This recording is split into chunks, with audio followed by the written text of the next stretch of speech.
All right, we're getting into the Pint X here. Onewheel Tire Guru here. We're going to go and open up this battery compartment and see how bad the battery cables are from the factory. Customer came in, said he wanted the preventative maintenance done, so that's what we're doing right now. As you can see, I've already stripped down the board. I've got the controller and the battery box isolated. And now I am getting into the battery box itself. So let's take a look. Let's take a peek.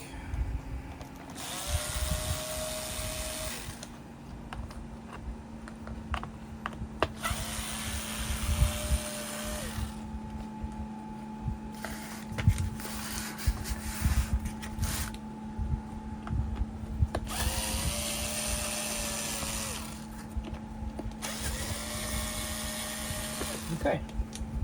Alright, now we got all the screws out of the battery box. We're going to flip it over and the lid comes off. Let's see what we got in here. Okay. Be mindful of your O-ring here. This is going to go back in. In fact, sometimes I like to put it right back in because they like to expand once they hit the air and then they're hard to get back in. I've seen that quite a few times. They always never want to go back in the right way. There we go. Yeah, see, it's a little bit slack. But that's okay, because we're actually going to waterproof this box on the way out. So we'll fix that when we get out of here. All right, next, you got to take off this guy right here. This is a special T8 bit, star-shaped bit. So we're going to go ahead and loosen these guys. Okay, lift up. Okay. Right off the bat, I can see that the wires are going to look like they might be crimped under here. Now, I'm not going to disconnect the BMS, I'm just going to take a look at it first. So let's go ahead and pull this out. Let's get acquainted. Okay. Oh, he's lucky. Okay, so it doesn't look too bad. In fact, a little bit of crimping, but nothing too major. Yeah, I had one of these one time where one of the black cable, power cable, was completely severed at the battery, and these guys were completely pinched shut. So what we're going to do is we're going to disconnect this battery from the BMS, and as you all know already, or as you should know, there's a certain way of doing this. We're going to start with the balance lead first. Okay, and then we're going to move over to the XT60. Boom, the battery has now been isolated. So let's take a closer look. As you can see here, we've got some crimping. Absolutely some crimping going on. This side looks to be a little bit better, but we're going to go ahead and fix this. So the way to fix this, which I'll get to in just a quick minute, let's isolate the BMS. We're going to remove the plastic here with a Dremel tool and file that down as well and make it a lot safer. And we're also going to move these cables off to the side so they're no longer resting on this sharp plastic. It's not sharp, but it's sharp enough to crimp, as you can see right there. Yep, you can see it. Cool. Luckily, this user avoided a catastrophic failure. So, as you can see here, I've gone ahead and taken a Dremel tool and chopped off this area of the BMS, I guess you'd call it the fascia. This is really, I mean, it's necessary to hold the BMS in place, but the fact that it cuts so deeply into the battery box and ultimately causes issues with the battery wiring, I've gone ahead and softened this up here. So you can see now the wires will slide nice and easy through here. There's not going to be any sharp edge for them to rest on. On top of that, I'm going to lay a little bit of tape here, electrical tape, so it's going to soften up even more. And then I'm also going to wrap the wires in a little bit of electrical tape as well, which is going to make the whole thing a lot more durable, a lot more long-lasting, and you're not going to have any issues with crimping wires or, God forbid, power loss while you're riding. Okay, so we've gone ahead and put the battery back in place, and I've got the electrical tape wrapped around the power wires and the balance leads, and then after I showed you what I did to the battery box, they fit in really nice, and they're still a bit loose, so we're not going to have any crimping. And now we're going to reinstall the BMS. So you're going to slide this under the balance leads right here. You can pull up on it just a little bit, slide it under the electrical tape. This guy goes on here, it fits in nice and snug. Perfect. Cool, other wires are out of the way, everything's good. Looks good to me. All right, so now we're going to go ahead and finish plugging in the BMS. This is a little bit of a process for some of you. You know how it goes. Plug in all your auxiliary wires here. Okay. That is done. Okay. Next, we get the controller leads plugged in. Okay. Excellent. Second to last but not least is the power. You do power and then balance. It's in the reverse order when you go back in. Remember, this one first, when you're unplugging, this one first, this one second. When you're plugging back in, this one first, this one second. It's It's important to get that order right, otherwise you could fry your BMS, and we don't want that to happen. So XT60 going in. Don't force it. Should slide right in. There we go. Okay, nice and easy. Cool. Okay. Last, and certainly not least, the balance lead. So we just plug this guy in right here. Super. Okay. Now, the protective cover. Place gently. Don't lose these screws. They could fall down and short out your controller by accident. Tuck in the wires as you see fit. Definitely don't want any more crimping going on after we just fixed all this. Okay. Looks good. Looks good. Okay. Take our T8 star bit. Just lock that down. Okay. Double check everything. Everything looks good to me. Nothing's coming out. Okay. Now, for the grand finale, we're using some silicone, and I'm going to put the silicone all around the seal, and we are going to waterproof this box so we don't have any issues with water getting in and shorting out that BMS. So we're going to start up here and just slowly work our way around. I like to do a little dabs here like this. Just go all the way around. It's okay if some spills into the box. It's, you know, it's electric neutral. It's not going to short anything out. Here we go. Just come here right along the O-ring, like so. Yeah, just make sure you get nice coverage here, because this is where water will get in. It gets in on the rear and the front, especially on the front because that's where the tire sits. So you want to make sure you get the silicone all the way around.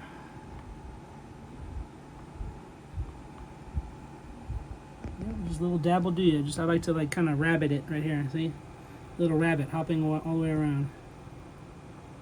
Yep, come through. As long as you got good coverage. Double check, everything looks good to me. You can spot check here and there. Good. Good. Good.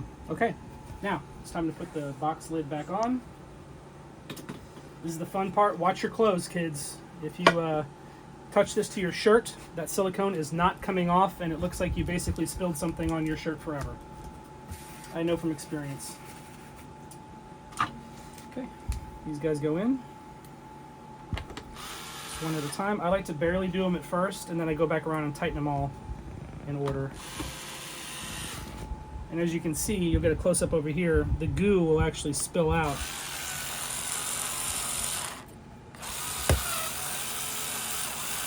See it coming out a little bit right there? That's a good thing. We want to see that all the way around, because that means you got a tight seal. Just like so.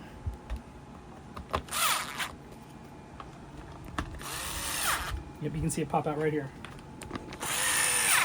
Oh yeah, there we go. That's how you know you got a good silicone bond there.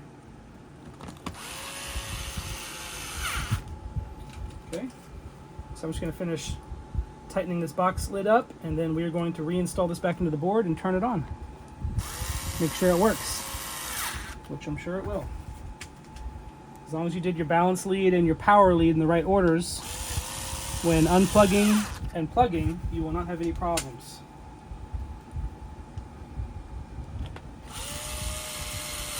Okay, now, a way to prevent silicone on your clothes is to have a nice apron.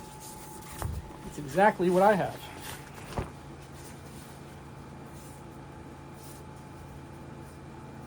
Okay.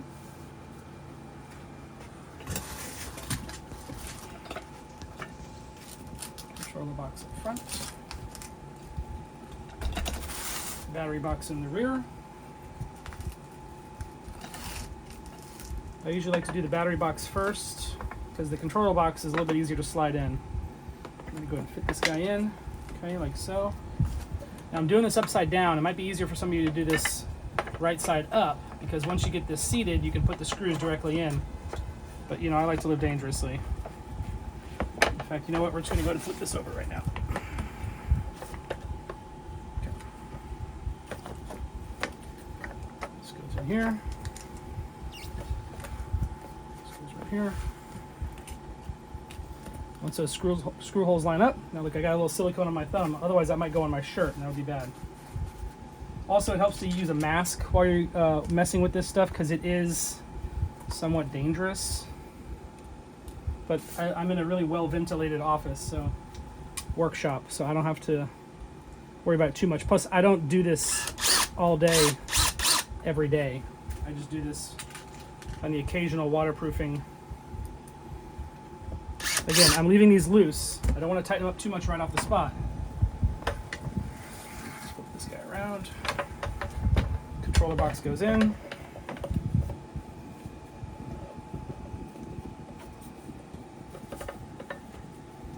Wire goes up. Sorry, wire should be upside down here. 1 second. Crap. You know what? This wire is supposed to be underneath. That's what happens when you do it backwards. Okay, 1 second. We're going to fix that. This is how you fix that.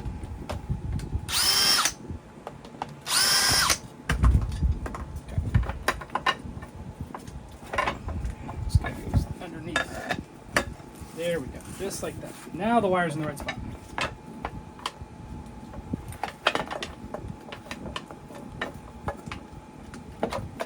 Okay. Nice and cozy.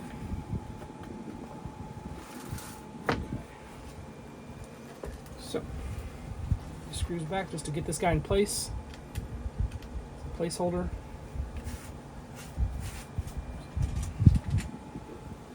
Okay, so go ahead and get these guys going real quick. Remember, not all the way, just kind of to hold them in place while you configure the controller box here.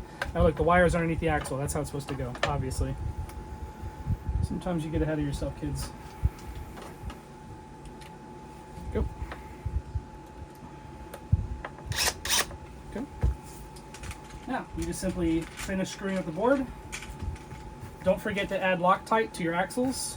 Your axle bolts there. Blue Loctite, not red. You don't want to lock those things down forever. You want to be able to change a tire in the future, you know. These guys lined up.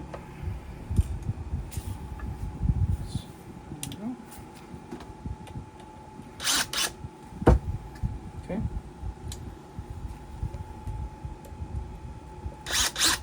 Cool. Around to the back. Swing it back around again. They should all line up perfectly at this point. And then the rest of it is simply getting the board put back together in the order that you took everything apart. Which, if you don't know how to do, there's plenty of videos online, but it's pretty intuitive. Let's go ahead and check real quick underside. Yep, everything's looking good. Everything's good. So, when you plug these back in, there's no specific order. This is your motor cable. I've got the sensor pad over here. I'm gonna put this board back together. There should be no surprises here. If any of you have any questions about doing this, you can always reach out to me. I do offer this service. You can reach out to me for that as well. I'm happy to take care of you. I'm in the Los Angeles area, as most of you know. And yeah, I'll take care of you. So just reach out if you need me. Thanks for watching.